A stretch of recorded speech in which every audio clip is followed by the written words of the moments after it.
बृहस्पतेश्वर महादेव काशी में विराजमान। कौन से महादेव? जम के बोलिए जरा। बृहस्पतेश्वर महादेव काशी में विराजमान है।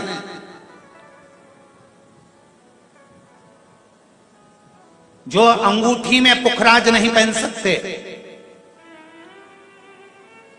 जिनकी भाग्य रेखा उल्टी चल रही हो, बृहस्पति चमक ही नहीं रहा हो, जिस काम में हाथ डालते हैं वो काम पूरा ही नहीं होता हो, तो एक बार काशी जाना, बृहस्पतेश्वर महादेव का स्पर्श करना, उनका अभिषेक पूजन करना और उनका स्पर्श कर कर एक बेलपत्र ब्राह्मण देवता से मांग कर लेकर जाना कि इन बृहस्पतेश्वर महादेव से मुझे एक बेलपत्र दे दो।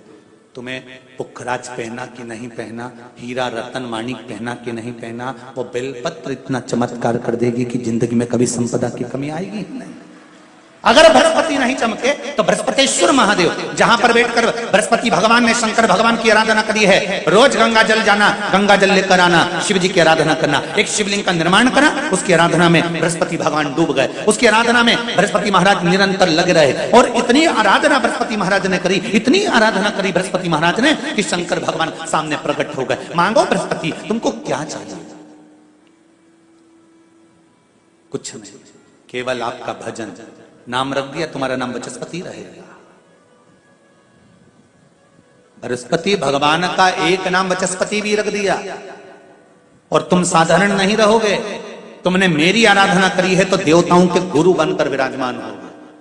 अब अभी तक 2 भार इंद्र के पास में थे। बहुत ध्यान देकर समझना ये नवग्रह कथा को। 2 भार थे इंद्र के पास। इंद्र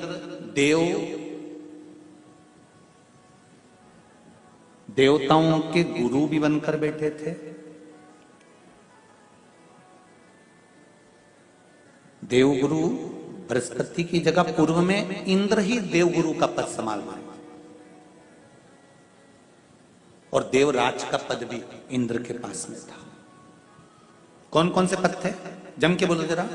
पहला पद देवराज इंद्र का, दूसरा पद देवगुरु, देव गुरु का पद भी इंद्र के पास में था और देवराज का पद भी इंद्र के पास में था। ये 2 पद जब होता है साधारण भाषा में आप ले लीजिए, किसी के पास में अध्यक्ष का पद भी है, किसी के पास में और कहीं का पद भी है, 2-3 पद उसके पास में विराजमान है, तो उसके पास में 2-3 पद अगर विराजमान है तो फिर उससे अगर एक पद ले लिया जाता है तो उसको अहंकार आ जाता है, उसको गुस्सा आ जाता है कि बताओ अभी तक तो मुझे पूछा जा रहा था, अब तुम तो वो पद पे भी जान दो। जैसे तुम किसी कुर्सी पर बैठे हो, कथा सुन रहे हो और इतने में कोई रिश्तेदार बाहेती जी का आ गया और तुम बढ़िया आराम से बैठे थे और बैठे बैठे इतने में बाहेती परिवार से कोई आया और उसने तुमको उठाया, प्लीज थोड़ा सा, और तुम्हें उठाकर दूसरी जगह बिठा दिया और उन्होंने अपने वाले को कुर्सी पर बिठा दिया। अब बोलो, जो उठा, जिसको उठाया था उसका भगोने जैसा मुंडा हुआ कि नहीं हुआ? अरे बोलो तो। अपन दूर कथा नहीं जाते, कथा अपने ऊपर लेके चलो कि अपन कैसे समझें इस कथा को। बहुत अगर गहन तत्व की कथा सुनेंगे तो समझ में आएगी नहीं। यहां से सुनी, यहां से निकाल दी, बच्ची कुछ दी, ऊपर से निकल गई और मालूम पड़े थोड़ी देर बाद माताएं कुर्सी पे बैठी बैठी। अब फिर तो अपन तो अपने पर लेकर चलो ना कि जैसे कोई, आप कुर्सी पर बैठ गए और इतने में इनके रिश्तेदार कोई आए और आने पर उन्होंने कहा दिया तुम यहाँ से उठो, दूसरी जगह जाके बैठो। इतने में तुमको बुरा लग गया, बुरा लगा, मुंह भगोने जैसा हो गया, गुस्सा आ गया। उसी तरह इंद्र के पास में 2 सत्ता थी, एक देवराज इंद्र थे और दूसरे गुरु का पद भी इंद्र के पास में था। देवताओं के गुरु बनकर इंद्र घूम रहे थे, पर अब उल्टा हो गया। शंकर भगवान ने बृहस्पति महाराज को देवगुरु बना दिया।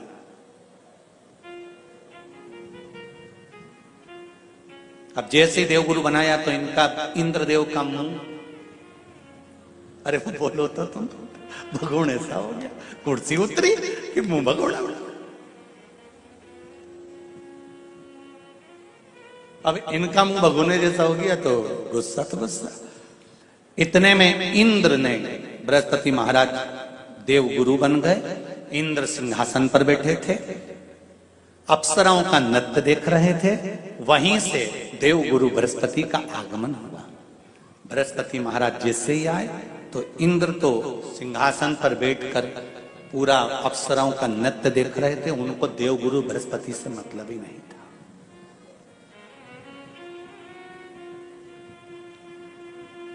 कोई स्थान नहीं, कोई सम्मान नहीं, कोई आदर नहीं, कोई आदर नहीं। जिसको घर के बड़े बुजुर्ग सम्मान देते हैं, घर के बच्चों का भी फर्ज है कि उसका सम्मान बच्चे करें। सही है कि गलत है?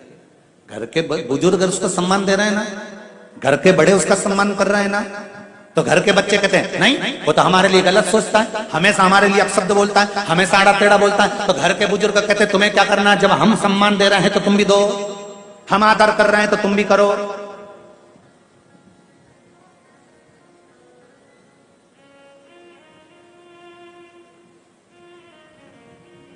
पर नहीं महाराज, आदर आप भी करो, सम्मान आप भी करो, पर वो आदर वो सम्मान बहुत मुश्किल। अब जब बृहस्पति महाराज का सम्मान नहीं हुआ, बृहस्पति महाराज वहां से उठकर चले गए, बोले नहीं। जो समझदार होता है वो तुरंत कह देता है कोई बात नहीं, मैं चले जाता हूं। कोई मुख पर क्रोध नहीं, कोई चिड़चिड़ प्रवृत्ति नहीं, कोई अपशब्द नहीं। एक बात मैं आप सबको कहना चाहूंगा, किसी जगह पर यदि आपका अपमान हुआ है, बहुत ध्यान देना जरा, कथा थोड़ी भारी है पर समझ लोगे आप। किसी जगह पर यदि आपका अपमान हुआ है तो आप भगवान शंकर को धन्यवाद देना कि मैंने पूर्व में किसी का अपमान करा होगा तो मेरा हिसाब आपने इतनी जल्दी बराबर कर दिया है, इतनी जल्दी बराबर कर दिया। ये थोड़ा सा अपमान मेरा कराया, मेरा हिसाब बराबर हो गया। कोई गाली दे रहा है, देने दो, शंकर भगवान को धन्यवाद देना, बाबा बड़ी कृपा करी, मैंने पूर्व में इसको गालियां दी होंगी, अपशब्द कहा होगा तो इसने मुझे पलट कर गाली दे दी, अपशब्द कह दिया। ये तेरी कृपा है, ये तेरी दया। और जब तक तेरी करुणा, तेरी कृपा, तेरी दया नहीं हो तब तक कुछ हो ही नहीं सकता। तेरी कृपा,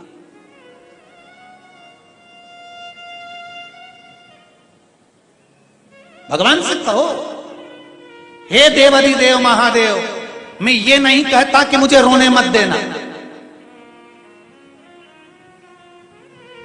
क्योंकि कर्म का भोग तो मुझे भोगना पड़ेगा। देवाधिदेव महादेव से कहो हे देवाधिदेव महादेव, मैं ये नहीं कहता कि मुझे रोने मत देना, पर इतना जरूर कहता हूं तेरे सिवा किसी दूसरे के आगे झुकने मत देना, बस इतनी कृपा कर।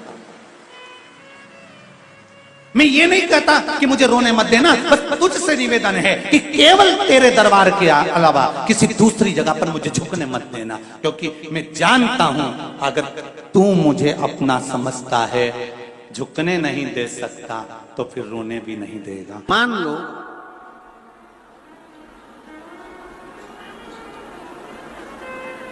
अगर 8 स्थान शरीर के, अष्टवक्रेश्वर महादेव का वर्णन करते समय इस बात का स्मरण रहे, 8 स्थान शरीर के ऐसे हैं जहां का तकलीफ स्वयं अष्टवक्रेश्वर महादेव का 1 लोटा जल अपने नजदीक के शिवालय में चढ़ाकर भी अगर पी लोगे तो वह 8 जगह की तकलीफ अष्टवक्रेश्वर महादेव समाप्त करते जाते हैं।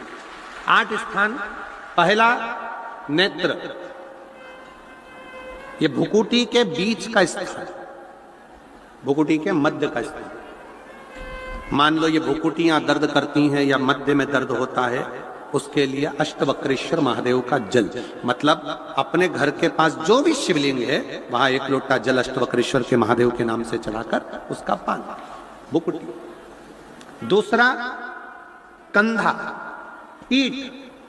कई लोग ऐसे हैं जो रात्रि को अच्छे से सोते हैं और सुबह उठते हैं तो उनका ये दोनों हाथ के बीच का जो भाग होता है वो दर्द करता ही।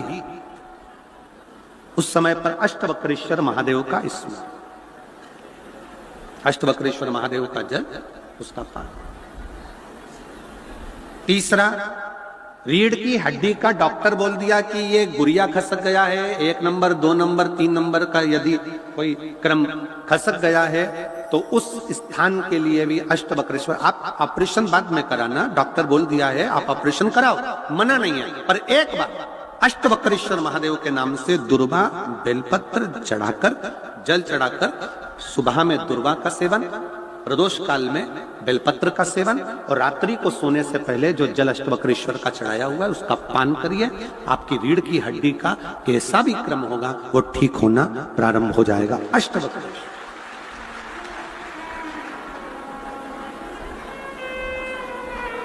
अष्टवक्रेश्वर।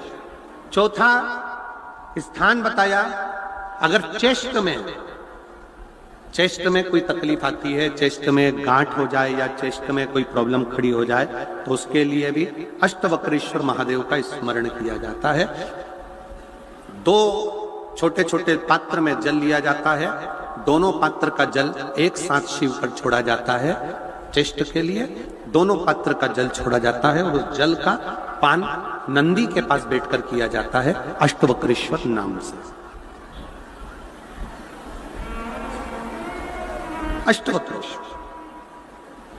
फिर क्रम आया, अगला जो वर्णन आया है, डॉक्टर बोले घुटना बदलना है, घुटने का गैप आ गया है, ग्रीस खत्म हो गया है, दर्द हो रहा है, उसके लिए भी अष्टवक्रेश्वर महादेव का स्मरण करो। घृत का लेपन अष्टवक्रेश्वर महादेव के नाम से शिवजी पर उस घृत को लेकर आना है। उसी घृत को रात्रि को सोने से पहले थोड़ा सा मुख में चाट कर अष्टवक्रेश्वर महादेव के नाम से फिर अष्टवक्रेश्वर। फिर अगला भाग गया अष्टवक्रेश्वर के अंतर्गत यदि इस गले से जुड़ा हुआ कोई रोग उत्पन्न होता है तो भी अष्टवक्रेश्वर का ही स्मरण किया जाए। जल का पान अष्टवक्रेश्वर। और 8वें स्थान के रूप में जो पिड़ली के घुटने से नीचे के जो भाग होते हैं उसके लिए अष्टवक्रेश्वर महादेव पर 7 दुर्वा, 7 बेलपत्र और 7 अक्षत शिव को समर्पित कर दुर्वा बेलपत्र का पान 7 दिन तक लगातार उसी भाव में अष्टवक्रेश्वर महादेव का नाम लेकर किया जाए। अष्टवक्रेश्वर। कभी अगर मौका लगे, शिव की करुणा हो जाए, शंकर की दया हो जाए, आप लोग कभी बद्री विशाल जाएं दर्शन करने के लिए, ऋषिकेश हरिद्वार तक जाएं तो श्रीनगर गढ़वाल से सुंदर कोहला गांव से 10 किलोमीटर की दूरी पर 8 किलोमीटर दूर तक गाड़ी जाती है, 2 किलोमीटर दूर तक पैदल चलकर आप जहां पर बैठकर स्वयं अष्टावक्र जी ने भगवान शंकर के शिवलिंग की स्थापना कर आराधना करी, ऐसे पवित्र स्थान का दर्शन कर अपने जीवन को धन्य बना सकते हो। बोल अष्टावक्रेश्वर महादेव की। 3 महादेव के नाम का स्मरण अच्छे से रखिएगा। पहला कुंदकेश्वर, बड़े से बड़ा रोग हो जाए, दवाइयां डॉक्टर जो दे उसको खाओ, पर साथ में कुंदकेश्वर महादेव का नाम लीजिए, जांच भी कराइए, दवाई भी कराइए। दूसरे नंबर का शंभेश्वर महादेव। शंभेश्वर महादेव भगवान नरसिंह को जब क्रोध आया था, भगवान विष्णु ने नरसिंह अवतार लिया था और नरसिंह भगवान को जब क्रोध आया था, शिव जी ने सरम्भ पक्षी का रूप धरकर नरसिंह भगवान को अपने पंजे में उठाकर अलखनंदा नदी में ले जाकर डाला था। इसलिए आज भी जब हम बद्रीनाथ जाते हैं, राइट में पुल पे से जाते समय जो ताप्ती कुंड है जिसमें से पानी गर्म निकलता है, उसके ठीक नीचे एक शिला का दर्शन करते हैं। वो शिला नरसिंह शिला कहलाती है और शंभेश्वर महादेव का स्मरण किया जाता है। शंभेश्वर महादेव क्रोध की संयमितता रखता है, चिड़चिड़ेपन को समाप्त करता है शंभेश्वर महादेव। और तीसरे नंबर पर है, जम के बोलो, अष्टवक्रेश्वर महादेव। अष्टवक्रेश्वर।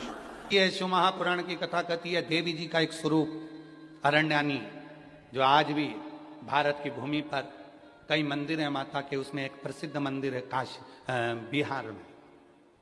बिहार के भोजपुर में मां अरण्या का मंदिर है, अरण्यानी माता, अरण्या देवी का।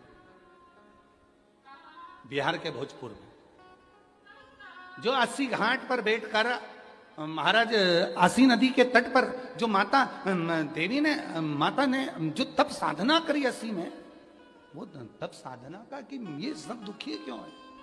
और इसीलिए आज भी नियम है महाराज, आज भी नियम है, अगर बहुत दुखी मनुष्य होता है, बहुत तकलीफ में होता है, बहुत कष्टप्रद होता है,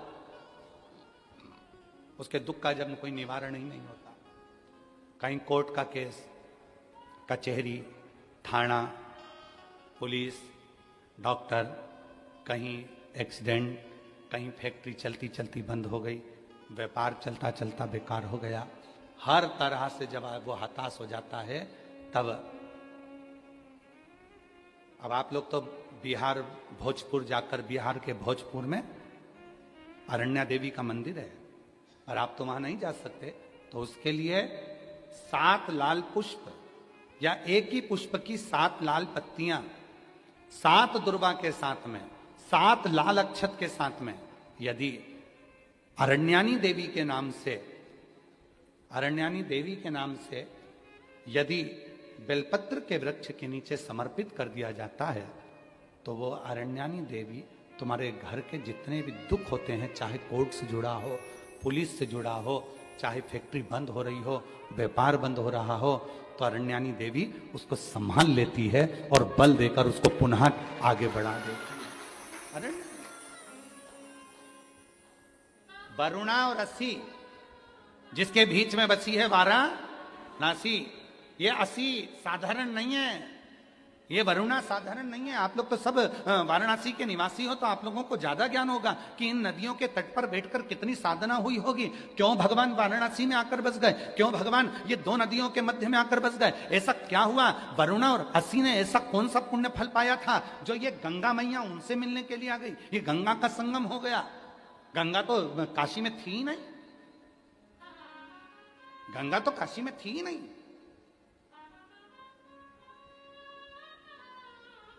कौन लेकर आया इनको, कौन, ये वरुणा रसी ने ऐसा कौन सा पुण्य कर दिया था जो गंगा को लेकर यहां आ गई, कौन सा आंतरी अनसुईया ने तब कर दिया था जो अनसुईया जी के कहने पर गंगा यहां पहुंच गई, कौन सा तप शनि महाराज ने कर लिया था जो गंगा जी यहां पहुंच गई। सप्त तप की, कल सप्त केशव की बात, पंच केशव की बात चल रही थी, आज सप्त तप की बात है।